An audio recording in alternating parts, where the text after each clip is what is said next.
Concombres, courgettes, aubergines, tomates, salades, plus de 30 mètres carrés de potager à l'entrée de la villa Girasol, villa qui abrite entre autres la Fondation Prince Albert II. Le souverain vient d'inaugurer cette parcelle, une façon d'officialiser cette toute jeune entreprise.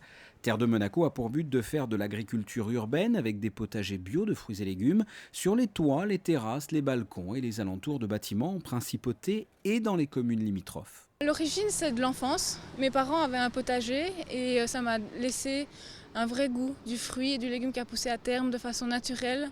Et aujourd'hui, j'ai envie de partager ça avec d'autres personnes pour vous montrer qu'on n'est pas cloisonné à ce qu'on nous propose aujourd'hui dans l'agroalimentaire. Ça s'adresse à tout le monde. Si vous avez une petite parcelle, un balcon, une terrasse, que vous souhaitez un potager, on vous l'aménage et ensuite on vous propose l'entretien ou des cours.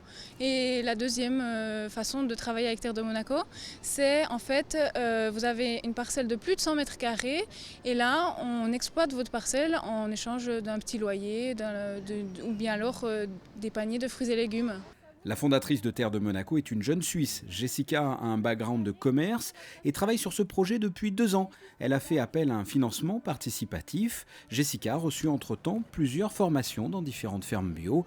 Cette parcelle devant la villa Girasol est la toute première. Devant vous, vous avez plus de 30 mètres carrés de potager qui sont donc pour la fondation et tout dédié et fait dans les valeurs du bio. C'est vraiment très diversifié. On a une quinzaine de sortes de tomates, on a 5 sortes de courgettes, on a du céleri rave, des betteraves, des salades, on en a au moins 10 sortes. Et ensuite, on a aussi des choses un peu plus différentes comme des fleurs comestibles et on propose vraiment des variétés oubliées et anciennes. Sans oublier pastèques, melons, piments et autres. Après une période de démarchage, Jessica a déjà 15 clients et plus de 1000 mètres carrés de parcelles. Elle va pouvoir commercialiser ses produits issus de ses exploitations sous son propre label, Terre de Monaco.